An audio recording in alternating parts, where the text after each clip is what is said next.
Yang siap menerima firman sama-sama katakan amin. Tepuk tangan yang meriah bagi Tuhan Yesus. Please sit down. Welcome home GBI Pelita. Shalom.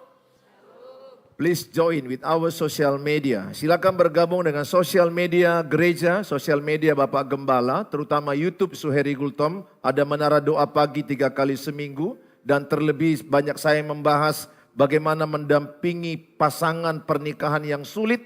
Mana tahu pernikahanmu menimbulkan engkau stres, susah. Lihat di YouTube Suheri Gultom, klik mendampingi pasangan yang sulit. Bagaimana bebas dari khawatir. Bagaimana memilih jodoh bagi anak-anak muda supaya engkau tidak salah memilih pasangan hidup. Sebab kalau engkau salah memilih pasangan hidup, engkau memilih penderitaan seumur hidup. Ya, dua yang tidak boleh salah, jangan salah memilih Tuhan Yesus sebagai juru selamat, itu sudah kita pilih sama-sama. Jangan salah memilih juru selamat. Yang kedua, tidak boleh salah memilih pasangan hidup. Saya sudah menjumpai orang yang salah memilih pasangan hidup, menderita seumur hidupnya. Bahkan mati cepat. Oleh karena itu, tonton di YouTube Suheri Gultom, subscribe, like, share, and comment. Shalom. Promosi firman Tuhan penting. Ya, promosi firman Tuhan penting.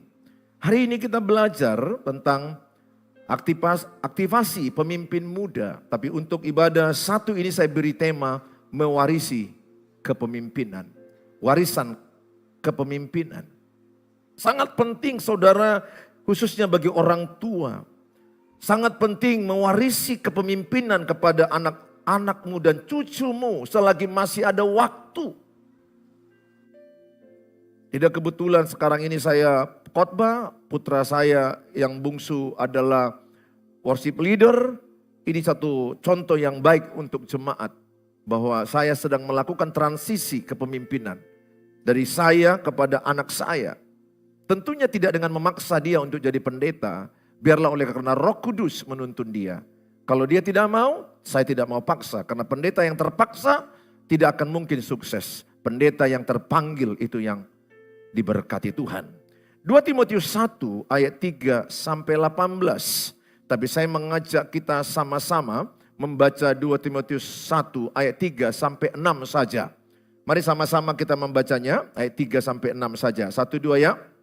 Aku mengucap syukur kepada Allah yang kulayani dengan hati nurani yang murni. Seperti yang dilakukan nenek moyangku. Dan selalu aku mengingat engkau dalam permohonanku baik siang maupun malam.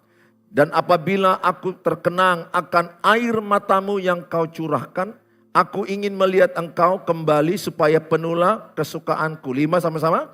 Sebab aku teringat akan imanmu yang tulus ikhlas, yaitu iman yang pertama-tama hidup dalam nenekmu Lois dan dalam ibumu Eunike, dan yang aku yakini hidup juga di dalam dirimu. 6. Karena itu kuperingatkan engkau untuk mengobarkan karunia Allah yang ada padamu oleh penumpangan tanganku atasmu. Ya, rupanya di sini juga ada putri saya, ya, Hani. Jadi ini yang paling besar dan putra saya Jamie. Saya bersyukur mereka dua-dua sudah terpanggil melayani Tuhan. Saya bersyukur mereka suka ke rumah Tuhan. Hari-hari mereka kalau enggak kuliah, ya rumah Tuhan. Saya bersyukur itu. Karena tidak mudah, tidak semua anak pendeta suka melayani Tuhan. Belum tentu. Ada anak pendeta yang lari ke narkoba, ada anak pendeta yang lari ke minuman alkohol, ada anak pendeta yang lari kepada hubungan seks bebas. Tapi saya bersyukur kalau mereka itu mewarisi hatiku yang terpanggil melayani Tuhan. Hati kami berdua bersama Ibu Gembala. Saudara yang saya kasihi, cerita ini adalah bagaimana Rasul Paulus yang sadar bahwa dia segera akan, tidak lama lagi dia akan mati. Dia sadar tidak lama lagi akan mati. Sehingga dia memikirkan yang terpenting, siapa penerusku? Siapa di antara saudara, bapak ibu yang pernah menyadari tidak lama lagi akan mati? Adakah perasaanmu seperti itu? Atau saya sajakah? Saya berkali-kali merasakan itu. Berkali-kali saya merasa saya sedikit lagi mau mati. Berkali-kali, tidak sekali. Dan terlebih Bapak Ibu yang pernah melihat saya bagaimana kurusnya bukan main. Itu di ujung kematian. Dan saya sudah mempersiapkan kematian itu dengan sebisa saya. Dan mengingatkan mereka kalau Bapak mati, kalian buat ini, kalian buat ini, kalian buat ini. Karena saya sepertinya sudah dekat dengan kematian itu. Tapi puji Tuhan, saya masih beri usia, diberi kesehatan. Puncak krisisnya itu 2020. Di awal itu memang sangat mengerikan bagi saya. Di masa COVID ya, itu sangat mengerikan. Jadi kalau saya masih hidup itu adalah kasih karunia Tuhan. Sehingga saya selalu berpikir, seharusnya aku udah mati. Seharusnya aku sudah tidak ada lagi di sini. Berarti kalau saya ada di sini, itu berarti bagi saya adalah kesempatan yang berarti. Itu artinya bagi saya satu anugerah untuk saya tidak boleh main-main. Maka doa saya yang terbanyak sekarang ini adalah kepada anak-anak fisik saya dan anak-anak rohani. Anak-anak rohani adalah jemaat gereja GBI Pelita, khususnya para pelayan. Saya mendoakan supaya di sisa hidupku, 1 Petrus 4 ayat 2, kalau kita baca sebentar, 1 Petrus 4 ayat 2, ini adalah ayat rema ketika saya mau mati di waktu itu. Sama-sama kita baca 1-2 ya. Supaya waktu yang sisa jangan kamu pergunakan menurut keinginan manusia, tetapi menurut kehendak Allah. Jadi ku hafal betul ayat ini. Waktu yang sisa. Kalau Raja Hizkia kan dikasih waktu yang sisa dia 15 tahun. Harusnya dia mati, diperpanjang Tuhan 15 tahun. Saya nggak tahu berapa tahun lagi saya diperpanjang Tuhan. Apakah saya sampai 70 pun saya nggak tahu. Karena bapak saya sendiri 50 udah meninggal. Berarti saya sudah lebih dari bapak saya. Artinya saya harus menggunakan waktu yang sisa. Bukan sisa hidup ya. Bukan sisa-sisa sama Tuhan. Di waktu yang sisa. Saya sedih kadang melihat orang tua, udah tua pun masih berzina. Masih hidup dengan dosa. Masih suka daging, kedagingan. Suka daging bagus lah ya. Ini maksudnya kedagingan. Kalau suka daging ya batasilah kolesterol. Ini maksudnya kedagingan, masih hawa nafsu. Masih punya simpanan perempuan yang lain. Masih mabok. Masih bentak anak. Udah bau tanah. Coba cium sebelahmu, udah bau tanah enggak kira-kira? Tahu enggak saudara istilah bau tanah? Bau tanah itu kan artinya udah dekat mati gitu loh. Saudara harus sadar kenapa kita itu makin tua makin bongkok. Supaya diingatkan Tuhan, siatano doho mulak tutano. Makanya kasih Tuhan mata kita makin kayak gini. Itu loh. Kenapa gak makin tua makin kayak gini aja kita? Tapi makin tua makin bongkok. Siat dari tanah kembali ke tanah. Saya heran udah mau bawa tanah, suami bawa tanah, istri bawa tanah, masih berantem. Aduh, saya bingung. Di sisa hidupnya masih berantem dengan si bawa tanah itu. Apa berantem dengan istrimu? Ayo bapak-bapak, ngalah sama istrimu. Ngalah, nggak usah berantem. Memang wanita diciptakan ya begitu. Makhluk yang penuh dengan perasaan. Makhluk yang penuh dengan tabungan emosi. Penuh dengan hal-hal yang harus disimpan dia.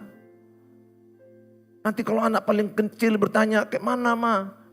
Kayak mana pak? Perginya kita jalan-jalan, tanya mamamu. Nomor 2 bertanya, kayak mana? Jadinya beli sepatu, tanya mamamu. Kayak mana keadaan di kampung, tanya mamamu. Semua tanya mamamu, makanya gak heran mama-mama itu tabungan emosinya banyak. Karena semua disuruh sama dia, semua sama dia. 5 anaknya, 5 tanya mamamu. Tambah lagi suaminya 6, anak paling bungsu. 6, tanya mamamu. Jadi suaminya anak paling bungsu. Karena anaknya mamanya, karena dia pun selalu bertanya, di mana payung, di mana ini, semua tanya mamamu. Ikan habis gak? Mamamu semua, mama semua. Maka gak heran kalau mama-mama itu tiba-tiba ritik. Tiba-tiba dia histeris. Kenapa histeris mama tiba-tiba? Pahami. Karena tabungan emosinya penuh. Penuh. Makanya kalau istriku kadang-kadang dia ritik, kulihat, yang aku maklum. Tabungan emosinya penuh. Kadang juga putriku ini juga tabungan emosinya udah mulai penuh. Ya perempuan lah. Tabungan emosi kalian penuh. Kalau kami laki-laki lebih gampang nonton bola. Hore, lepas. Kan itu laki-laki. Kopi-kopi, lepas. Kalian mau ngomong sama mertua gak berani, simpan. Mau ngomong sama Eda gak berani, simpan. Mau ngomong sama suami gak berani, simpan. Artinya apa? Makanya wanita itu tabungan emosinya penuh. Jadi kalau kalian itu agak-agak kadang-kadang melamun, aku sadar. Terlalu banyak yang kalian pikirkan dunia ini. Maka kalian lihat pendeta mengkhotbah melamun aja kan. Aku sadar, makanya aku gak tersinggung kalau lihat dekat khotbah aku kan termenung aja. Karena susah memang hidup kalian. Susah memang hidup kalian. Lebih susah, betul. Perempuan ini lebih susah. Mana lagi ada tamu bulanan. Betul kan? Itu kan bisa seminggu, bisa 5 hari. Susah loh kalian itu, berat. Kami mana ada tamu bulanan. Cuma kadang-kadang disuruh beli, betul nggak? Pergi ke kedai, aku pernah disuruh beli. Malu kali aku beli. Nah, beli apa Pak? Ya itulah, yang kalian pakai itu apa itu? Suami yang baik itu ya disuruh mau aja ya aku belilah. Gak tau malu lagi, ya udah beli aja. Daripada dia susah hidupnya. Saudara yang saya kasihi, pikirkanlah orang tua dengar. Satu waktu kita pasti mati. Mati itu pasti. Toh juga Alkitab udah bilang, Mazmur 90 ayat 10, adapun hidup manusia 70. Kalaupun kuat 80 disertai penderitaan. Kayak mama saya 80 tahun, pikun. Di tempat tidur, kumandikan, ku kasih makan, tiap hari sebisaku. Aku bagian sore ke malam. Paling suka aku itu menyuapi mamaku, ku gini-ginikan kepalanya, ku cium-cium. Walaupun dia manggil saya itu, Pak Theo, sini kok. Aku kok Pak Theo, aku Bapak Hani. Oh kok Pak Hani ya? Baru nanti ngomong itu 5 menit lagi, Pak Theo tolong ambil. Oh udah gak masuk akalnya lagi nih kuliah, udahlah. Karena anak yang paling besar itu Pak Theo, abang saya. Kadang dia tidur, dia nangis. Apa yang dipikirkan mama kini ya? Seingat aku, kami baik-baik saja. Tapi begitulah udah tua. 80 disertai dengan penderitaan. Itu Mazmur 90 ayat 10. Pasti orang tua siapkan bahwa suatu waktu kita mati. Kayak mana anakmu? Kayak mana? Pikirkan itu saudara. Saya kasih ayat bagimu. Amsal 13 ayat 22. Amsal 13 ayat 22. Orang baik meninggalkan warisan bagi anak cucunya. Tetapi kekayaan orang berdosa disimpan bagi orang benar. Orang baik meninggalkan warisan bagi anak cucunya. Kalau bapak orang baik, kalau ibu orang baik, tinggalkan warisan. Harta perlu. Rumah kalau bisa perlu. Gak salah itu. Tapi lebih daripada situ, warisan apa? Warisan takut akan Tuhan. Warisan mengenal Allah. Warisan hikmat dari Allah. Warisan karakter. Warisan teladan hidup. Warisan pernikahan yang baik. Supaya anak cucumu pernikahannya baik. Karena kalau saya dengan ibu gembala berantem terus, pernikahan mereka berdua akan berantem terus. Saya sadar betul itu. Makanya saya tidak peduli. Orang bilang saya ini suami DKI. Tahu DKI dibawa ke tiap istri. Bau loh. Sakit. Dan kadang ketiak istri bau juga. Paling kok goreng itu kan campur dengan bumbu ketiaknya. Pasti makan enak juga. Ada pelayan Tuhan memanas-manasi saya sama ibu gembala. Pelayan loh, pelayan inti. Long time ago. Lebih ya 20 tahun yang lalu. Saya dilihatnya mengalah sama istri. Dihadapinya saya. Pak Gembala, saya kasih masukan. Silakan. Saya melihat Bapak sebagai suami, dipimpin istri.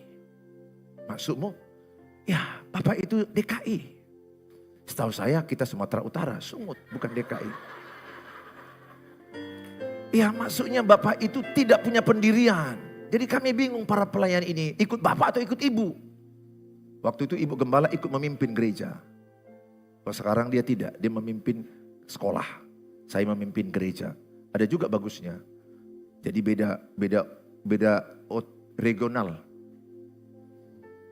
Jadi Genbi School itu saya tidak pimpin. Saya hanya bantu dia.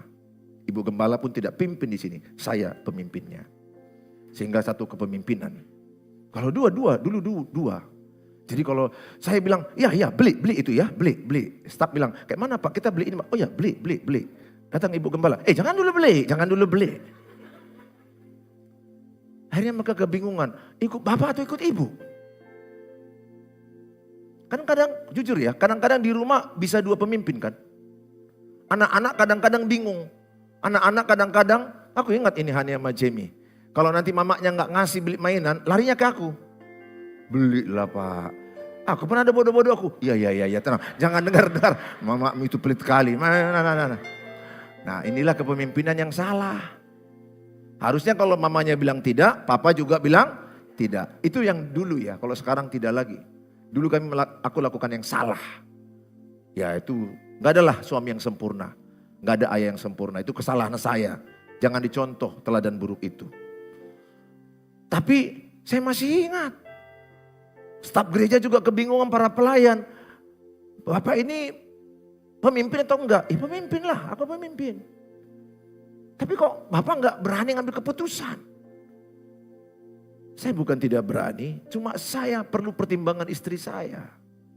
Karena istri saya ada dalam diri saya. Singkat cerita, dia bilang, Bapak itu DKI. Pas kami berantem sama istri, pas berantem, dan biasanya kalau kami cekcok, berantem itu bukan gini-ginian Bu ya, maksudnya adu argumen. Waktu dia adu argumen, saya biasanya nggak pernah saya jawab, biasanya saya agak mengalah, agak apa, tapi saya teringat apa perkataan pelayan gereja itu, kau DKI, lawan. Di tanganku tiba-tiba jadi kayak gini. Berubah loh, atau kayak gini kian lemas, jadi kayak gini, lawan.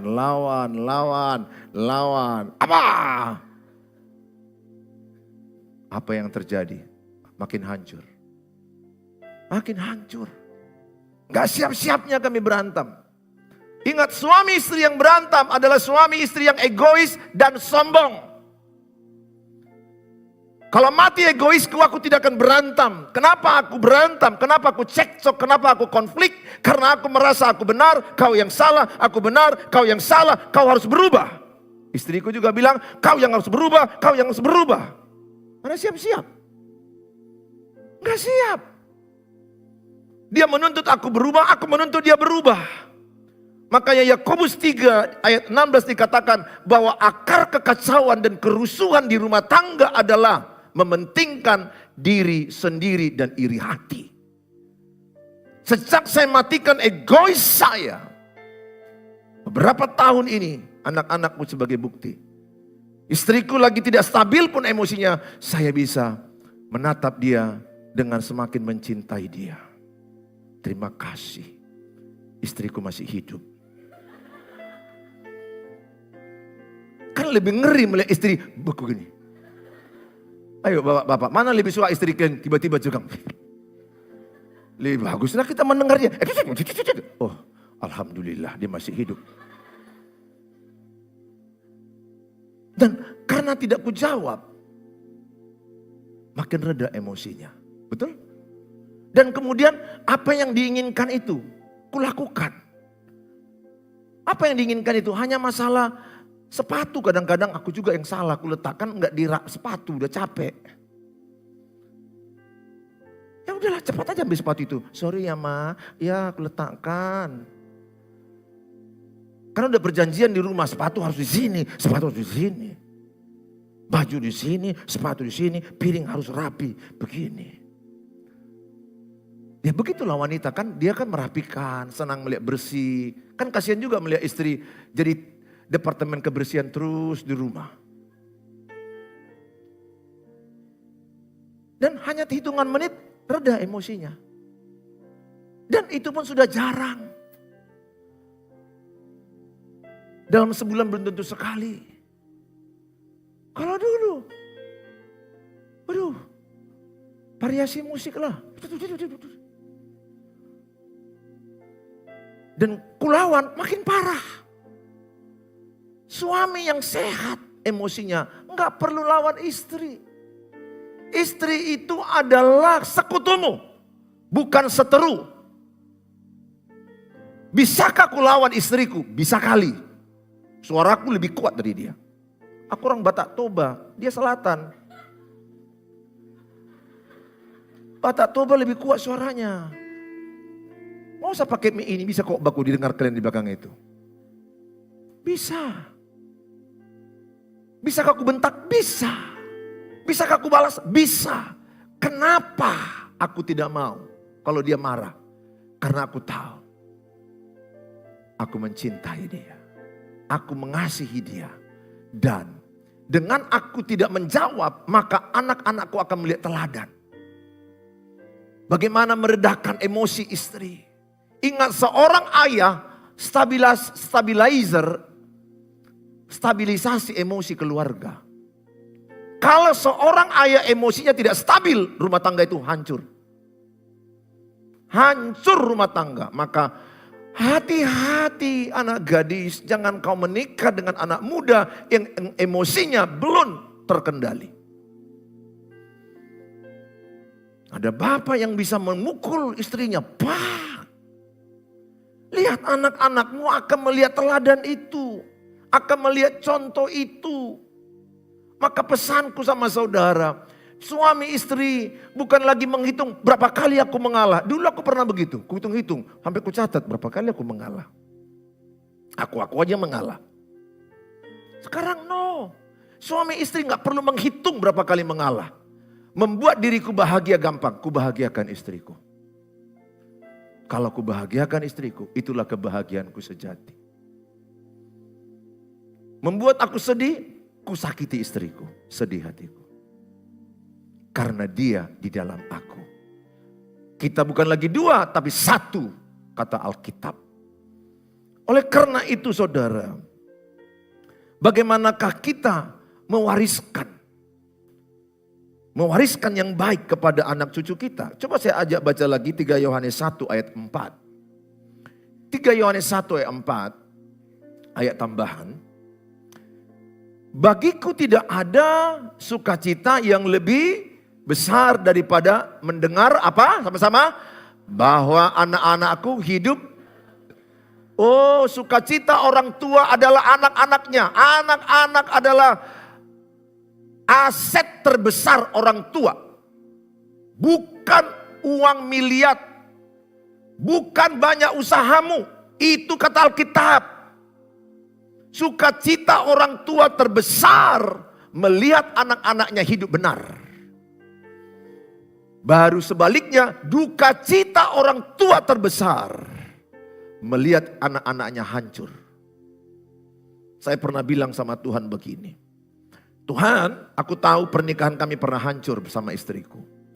Pernah mau cerai. Pernah putus asa. Tapi saya diingatkan Tuhan. Lebih sakit lagi ketika kau melihat pernikahan anak-anakmu hancur. Saya langsung kayak di strum. Shock. Kalau saya hancur. Oke lah, karena sama-sama sombong kami kan. Sama-sama egois kami kan. Sama-sama sombong, sama-sama egois, pasti hancur. Tapi ketika kami tua, gigi tinggal 2. Melihat anak-anak berantem. Yang ini pulang ke rumahku. Kenapa? Dipukuli suamiku. Contoh, adakah putri pulang ke rumah bapaknya? Adakah bapak yang menjemput putrinya karena dipukuli? Ada termasuk saya. Kalau dipukuli oleh suaminya aku jemput. Tidak kuceraikan tapi kujemput. Karena anakku kukasih bukan untuk dipukul. Setuju dong? Setuju dong?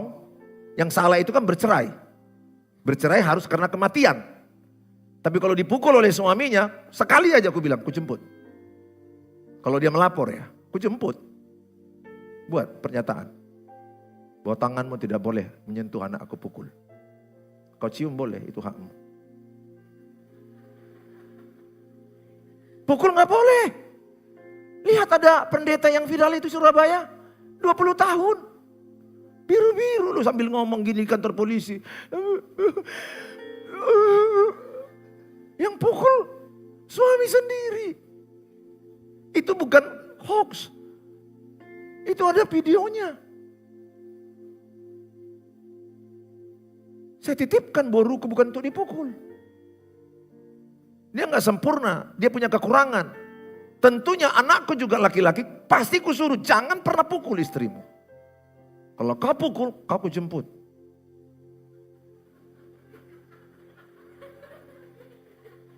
Kujemput untuk kudidik, untuk menasehati. Gak boleh dong aku egois. Kalau putriku dipukul, kujemput. Kalau dia yang memukuli, teruskan gitu. Nah. Karena ada kadang-kadang keluarga yang nggak netral. Padahal anak laki-lakinya yang selingkuh dibelanya. Ada lagi anak putrinya yang selingkuh dibelanya. Nggak boleh dong. Yang salah-salah, yang benar-benar. Itulah kenyataan egois keluarga ini. Pro keluarga, sedarah. Udah dipukuli pun istrinya tetap bilang kau yang salah, kau yang salah. Mau sesalah-salah apapun memukul istri itu KDRT pidana. Penjara.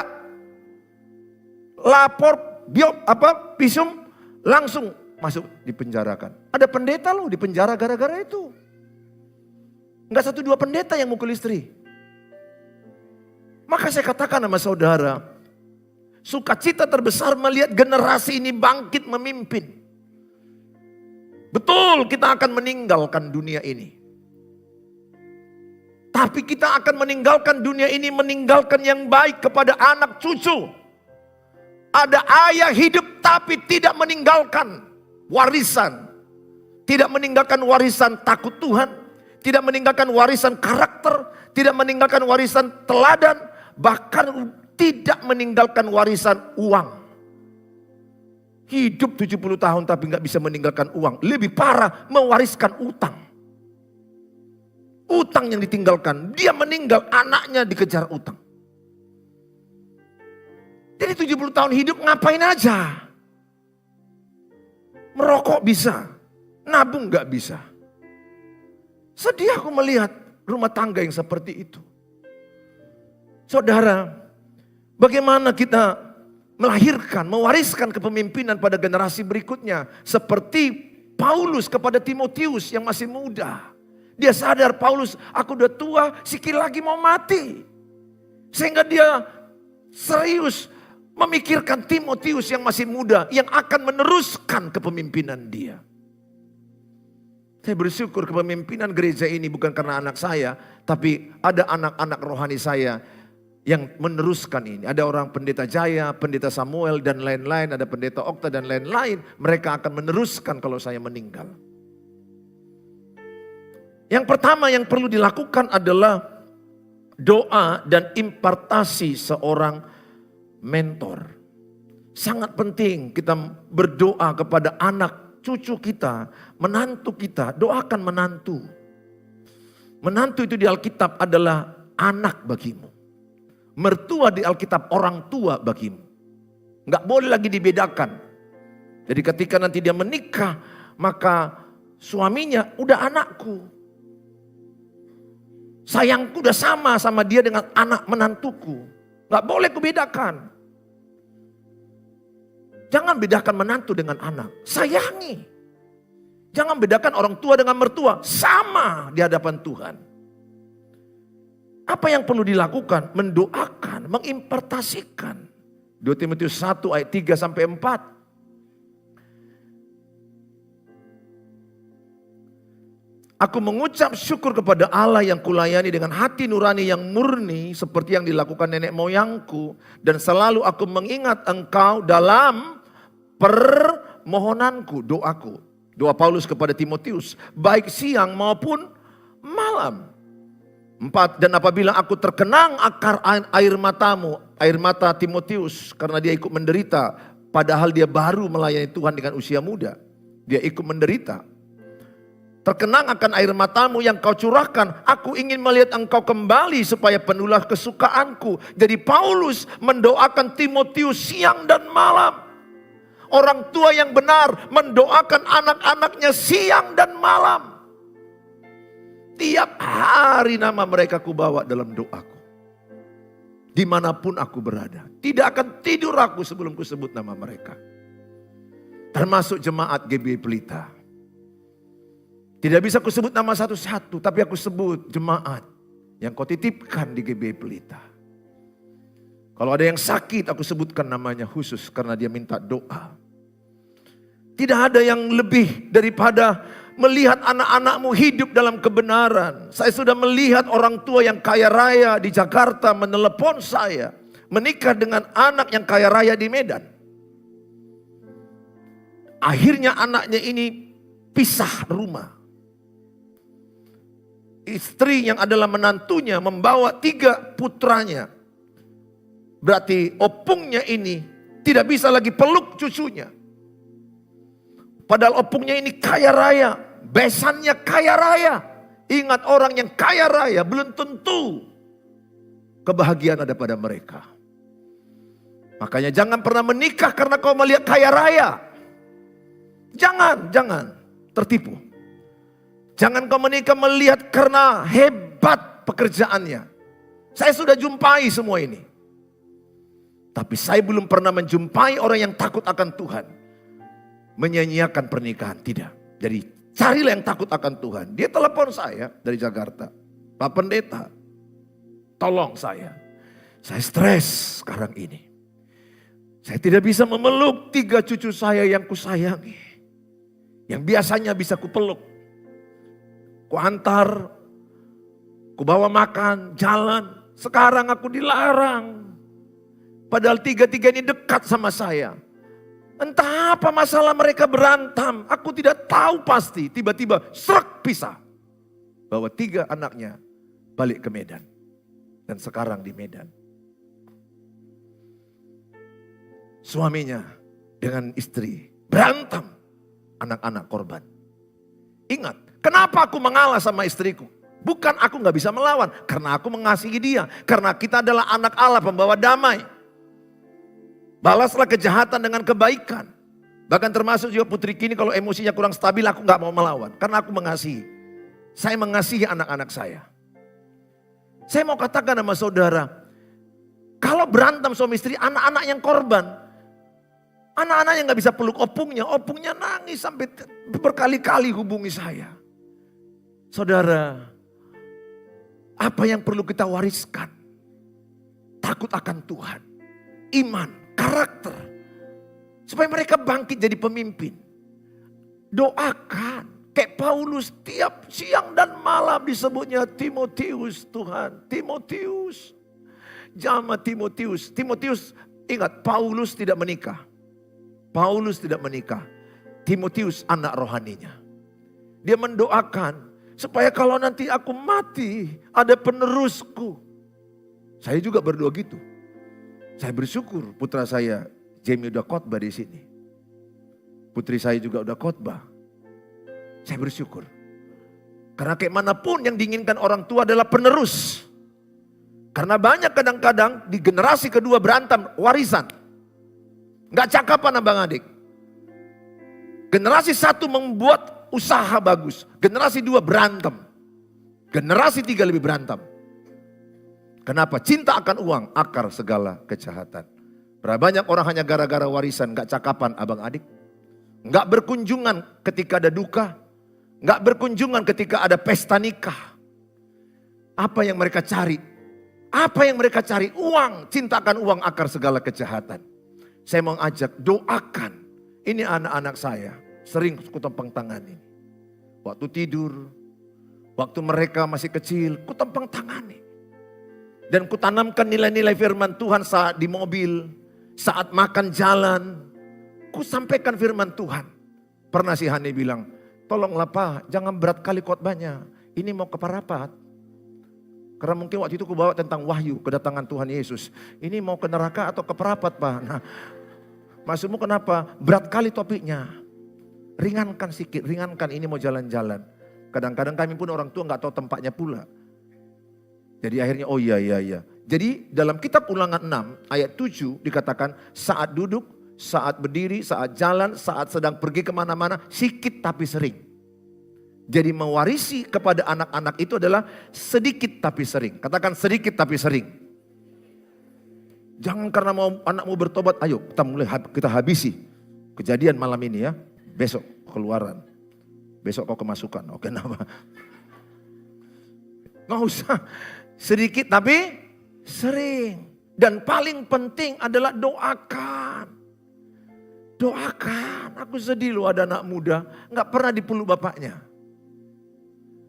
Ini anak gadisku, anak mudaku ini, kepeluk. Ini anak gadisku, geli, aku enggak. Kemanalah hati bapak sama borunya? Kemana? Pastilah seperti bapak sayang anaknya. Saya suka bersama dia pergi jalan, cerita. Kalau aku bilang sama dia, kalau kau stres, I'm ready 24 hours for you. Please call me. Subscribe, like, share, and comment.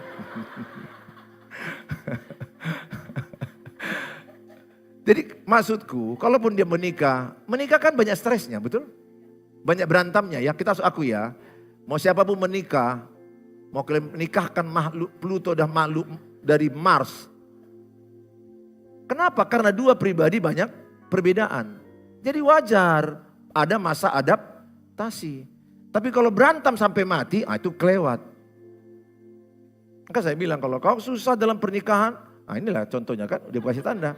Karena anakku ini berani maju terus. Bapaknya belum siap khotbah.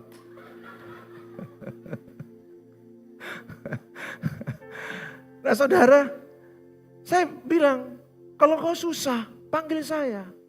Saya enggak Tuhan, tapi hatiku untukmu. Karena kita udah melewati kesulitan pernikahan. Bagaimana kau menghadapi mertuamu, kuajari. Bagaimana kau menghormati mertuamu? Calon mertua. Bulan 4 dia menikah.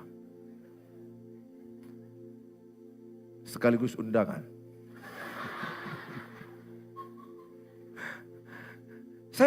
Orang tua itu mewariskan, ku doakan dan ku ajari. Kayak mana beretika ke mertua. Kayak mana menghormati mertua. Karena gak gampang menghadapi mertua perempuan, betul? Mertua laki-laki masih gampang di mana-mana. Mertua perempuan, dua-duanya makhluk halus. Itu paling susah. Maksudnya perasaannya halus, sikit-sikit sensitif, tersinggung. Makanya payah yang bermertua dengan menantu perempuan ini, dengan mertua perempuan makan rujak sepiring berdua. Nanti yang dicucuk mertuanya bukan jambu air, hidung menantunya. Karena mirip jambu air. Diajari. Saya ajari si Jamie bagaimana memilih teman hidup. Dia belum punya pacar. Sekaligus promosi. Saya berulang-ulang bilang sama dia. Engkau salah memilih fakultas kedokteran, kau bisa ganti. Nggak usah jauh-jauh bapakmu. Bapakmu ini fakultas kedokteran USU. Lihat, ambil S2 di USU. 15 tahun gak aku pakai lagi dokterku. Artinya apa? Bisa ku gantikan profesiku. Sekarang aku dikenal orang pendeta bukan dokter. Kenapa? Itu bisa diganti. Tapi ku tanya, apakah bisa mamamu tukar tambah? Mana bisa? Mau kayak mana pun ritiknya, itulah pilihanku. Contoh lah ini ya, ibu gembala baik-baiknya.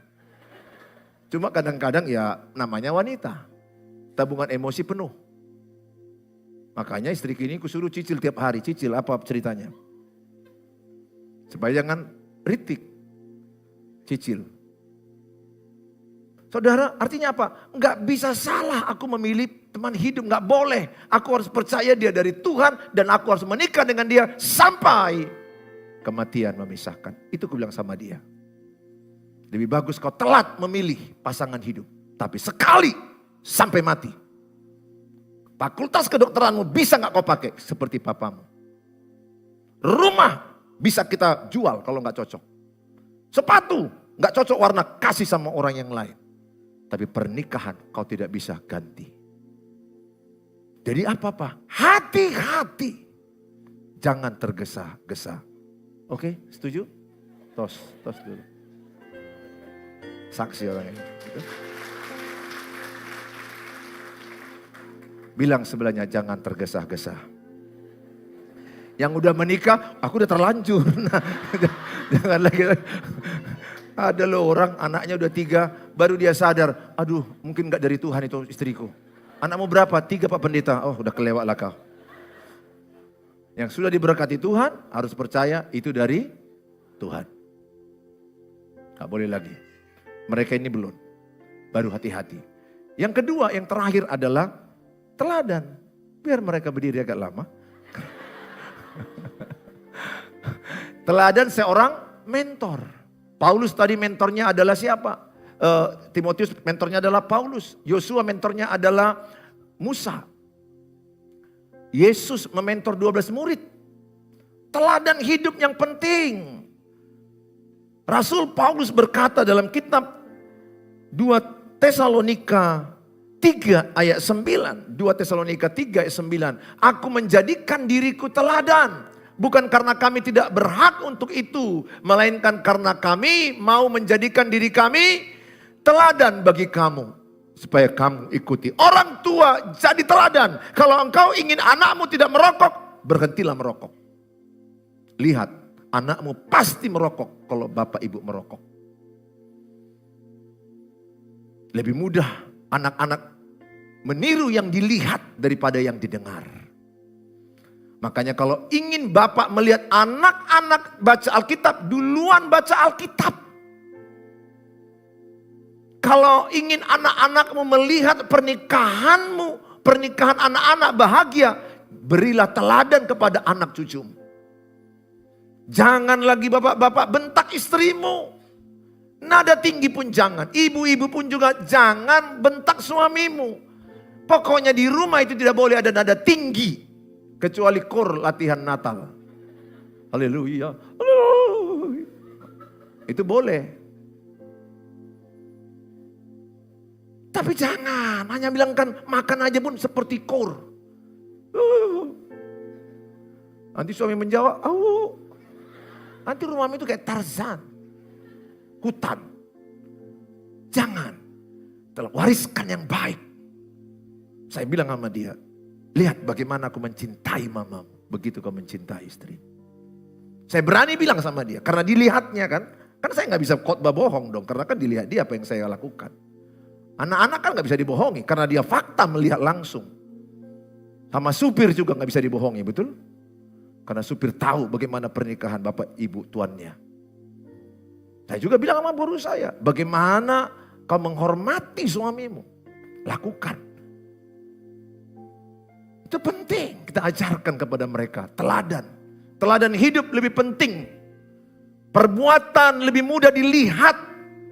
Maka saya ajak semua di sisa hidup kita ini. Supaya kita mewarisi kepemimpinan kepada anak cucu kita. Warisi pengetahuan. Warisi takut akan Tuhan. Wariskan karakter. Wariskan hikmat akan Tuhan. Wariskan bagaimana bernikah yang baik. Wariskan mencari Tuhan. Mereka itu lihat tiap pagi saya berdoa. Mereka tahu bapaknya jam 5 udah bangun berdoa. Berdoa, baca Alkitab. Sehingga mereka baca Alkitab. Kenapa? Karena saya melakukan.